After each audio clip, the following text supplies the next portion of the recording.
Alex Lofgren and Emily Henkel, both seasoned outdoor enthusiasts, embarked on a camping trip to Death Valley equipped with water, camping supplies, and provisions to last at least a day. On April 3, 2021, they departed from Hellendale, California for what they expected to be a routine getaway. But by the following day, their adventure turned into a harrowing ordeal.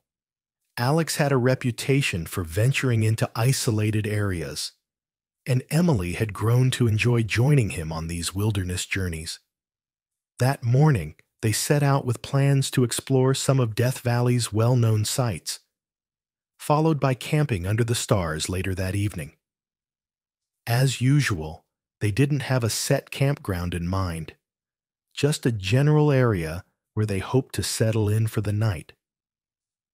Earlier that day, a park ranger had pointed them toward a secluded spot deep in the park, accessible only by a rugged backcountry road.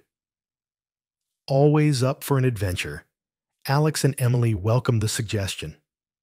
The route led them to Gold Valley Road, a rough, unpaved path winding through the heart of the desert. Though remote, it seemed manageable. They were driving a Subaru Forester, a vehicle built for off-road terrain, and felt confident it could handle the challenge. As they ventured deeper into the park, the landscape around them began to change.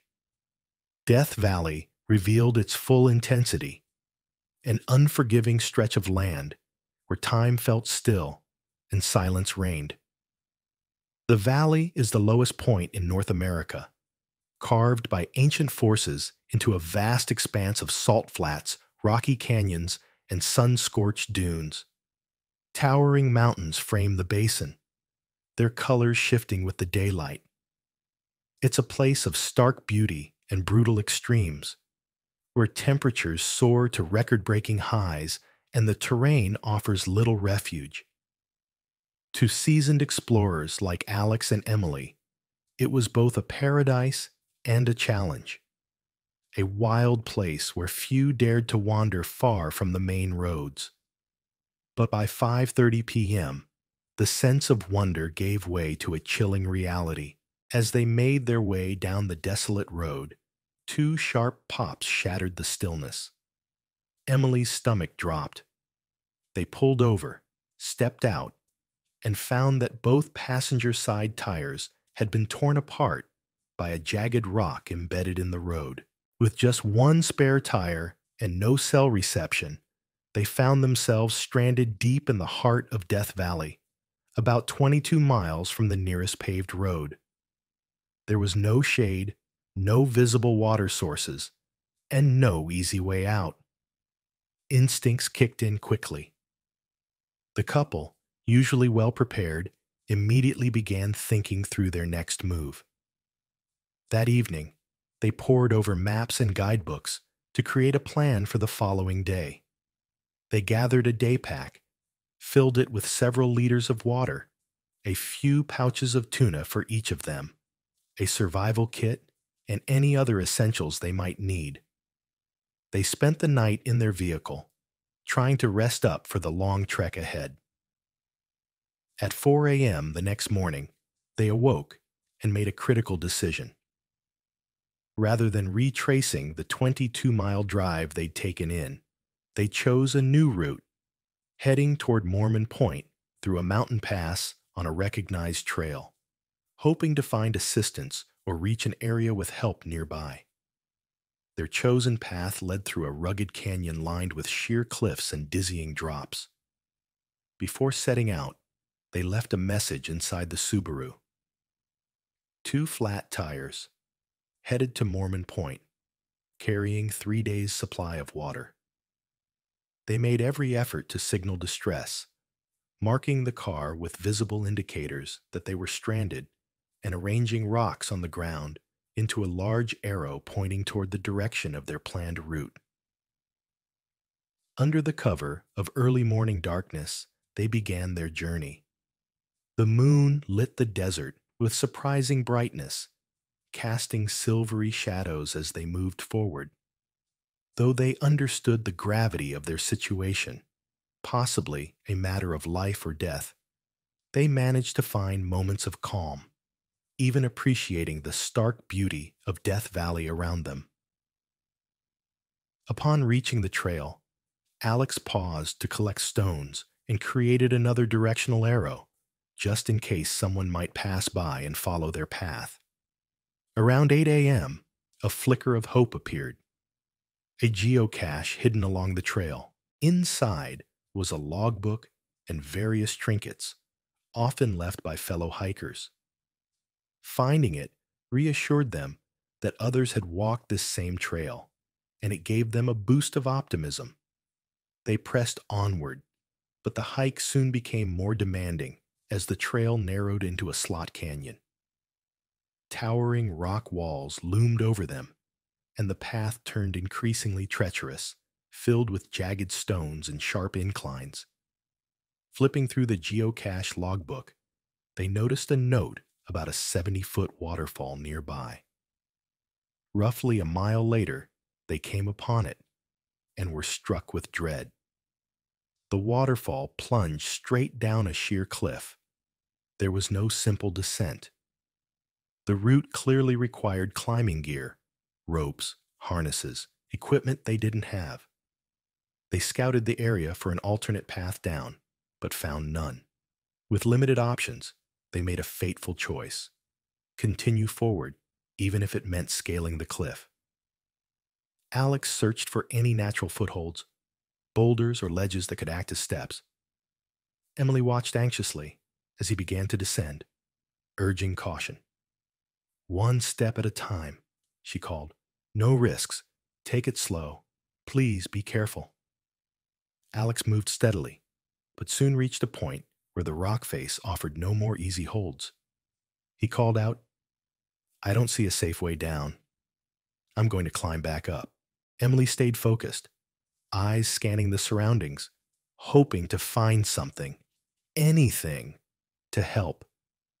Then she heard him shout, "I lost my grip." Panic surged through her. "What do you mean you lost your grip?" she cried. She scrambled for a branch, a rope, a handhold, anything. But it was too late. Seconds later, Alex slipped. He plunged 70 feet down the face of the waterfall, vanishing from her sight. Emily screamed, frozen in horror. She stood at the edge, heart racing, unable to comprehend what had just happened. She was alone, desperate, and shaken to her core. She didn't know what to do next. By some stroke of unimaginable luck, Alex was still breathing. He called out to Emily, urging her to get help. Time was slipping away. Just minutes earlier, before the fall, she had noticed a possible route down the canyon wall, a narrow fissure along the left side of the rock face. Alex had fallen along the right side, but this crevice on the opposite wall, though steep and dangerous, looked like her only hope of reaching him. Without hesitating, Emily made a gut-wrenching decision. Her own safety was now secondary. She had to reach him. She crossed to the left side of the canyon, gripping the jagged rock walls with her arms spread wide, bracing herself between the two sides of the crack. Inch by inch, she carefully descended into the abyss. Halfway down, she reached a point where the rock offered no more handholds. She was suspended, with roughly 30 feet still to go. Thinking fast, she dropped her backpack to the ground below, hoping it would soften her impact. Then, with a deep breath, Emily let go. She hit the ground hard. Pain shot through her body. She had landed on her feet and immediately heard the unmistakable snap of bone. Her ankle had broken cleanly, but incredibly, nothing else seemed seriously injured. Fueled by adrenaline and fear, she forced herself upright and limped toward where Alex had fallen. But it was too late. His injuries were fatal. Alex had passed away, dying there in the canyon on Easter Sunday, April 4th, 2021. Emily was devastated, but there was no time to grieve. Not yet. She needed to take stock of her surroundings. The reality hit her like a second fall. They had landed on a ledge halfway down the canyon. Below them was another 100-foot drop, completely impassable. Even if her ankle were intact, escape was impossible. Isolation, guilt, and helplessness surrounded her like the canyon walls. That night, she cried silently, the darkness offering no comfort. When morning came, her hope that it had all been a nightmare quickly vanished. Alex was still gone. She was still alone, injured, and trapped. But Emily wasn't ready to give up. She took inventory of what she had left, the supplies they had packed the night before: water, bags of tuna, and most importantly, a survival kit. Inside was a Mylar emergency blanket, which she used to create makeshift shelter by stacking nearby rocks for support. Her most critical asset, though, was the solar charger she had brought. It kept her phone alive, not for communication, as there was no signal, but to keep a journal, a way to cling to sanity, a way to document her hope. Every day she wrote, "We will be rescued. We will get out of here." But even as she wrote those words, a part of her knew the odds were against her. This was one of the most isolated corners of Death Valley, remote, silent, and brutally unforgiving. Though the canyon provided shade, it didn't spare her from the intensity of the desert. Each day at 1:30 p.m., the sun peeked through the narrow opening above, casting relentless light and heat onto the ledge. Dehydration and sunburn became her next enemies. Thankfully, she discovered a shallow nook on the ledge, just big enough to shelter in during the hottest hours. For about 4 hours each day, it shielded her from the worst of the sun's fury. She developed a daily ritual, a list of survival tasks she had to complete before the sun reached its cruel zenith. The most important item: endure the afternoon. Make it to evening. Repeat. The waterfall, though far from majestic, trickled down beside her like a lifeline. It wasn't much, more a steady stream than a cascade, but it provided enough water to refill her bottles and keep her alive. Trapped on that ledge with Alex's body just feet away, every hour was a battle against grief, heat, pain, and despair. But somehow, she kept going.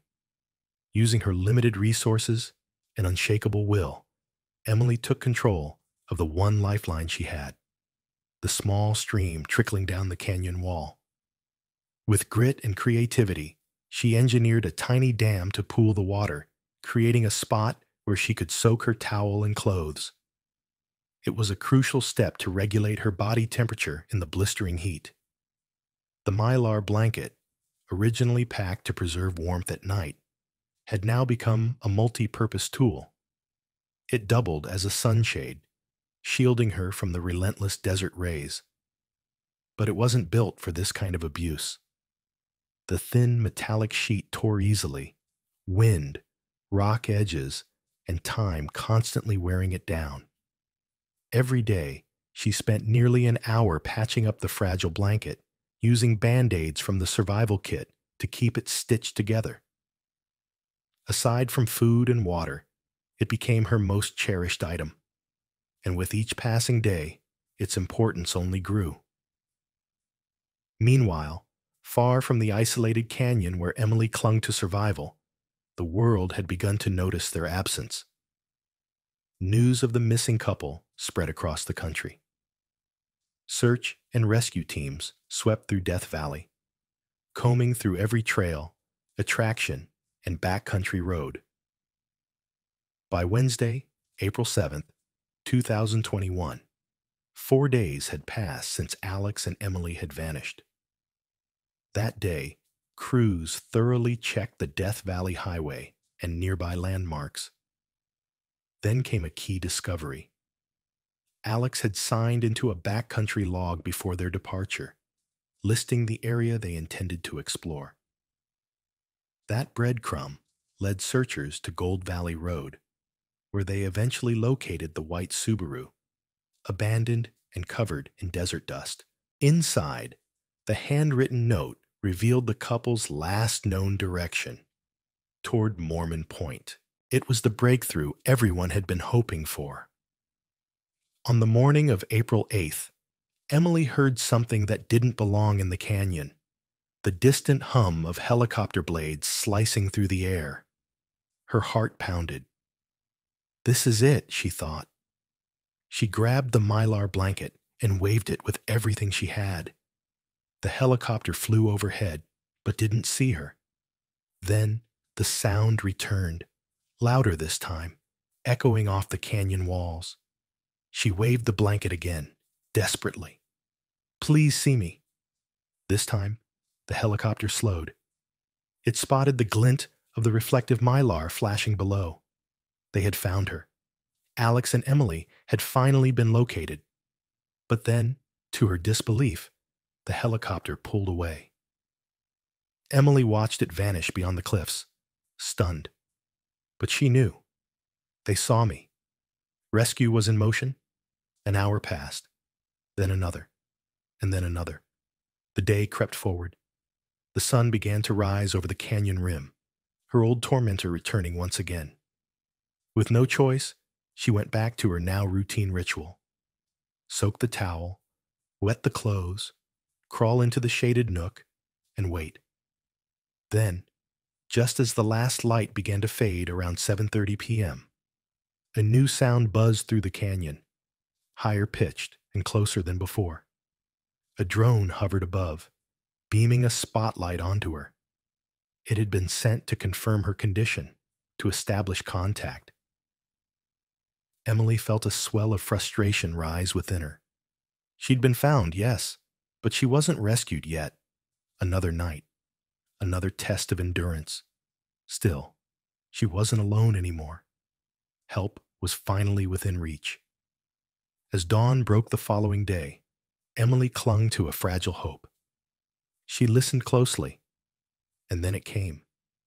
The unmistakable thump of helicopter blades cutting through the morning stillness. This time, it was a Navy search and rescue team. Relief surged through her, but the rescue was far from simple. The rugged terrain of the Slot Canyon made everything more difficult. Rescuers first attempted a hoist operation, lowering 2 team members toward her location. But the tight, twisting walls of the canyon, combined with unpredictable winds from the chopper's blades, made descent almost impossible. For 20 long minutes, she watched as the team battled gravity and geology. Again and again, they were pushed off course. But finally, against the odds, they reached her. The rescue crew secured Emily into a stretcher, strapping her in for the hoist up. As they began lifting her, she shut her eyes tight. The sensation of rising into the air, suspended above the jagged rocks and the sight of her trauma, was too much. She couldn't bear to look. But then curiosity tugged at her. She peeked. Below her stretched the endless, barren wilderness of Death Valley, a sweeping sea of beige and stone. It was surreal. That they had found her at all, in such a vast and remote place, seemed nothing short of a miracle. Emily was airlifted to safety and rushed to a nearby hospital, where she underwent emergency surgery for her shattered ankle. She spent 6 days recovering under the watchful eyes of medical staff. Doctors told her that the simple decision to keep her shoe on, made in the heat of survival, had prevented dangerous swelling and likely saved her foot. Once she was stable, Emily returned home to Cincinnati, Ohio. She had survived one of the most unforgiving places on earth, carrying with her the weight of loss, the strength of endurance, and a story few could ever imagine. In Alex's honor, A piece of legislation he had supported was renamed and passed the Alexander Lofgren Veterans and Parks Act, which grants free lifetime access to national parks for veterans and Gold Star families.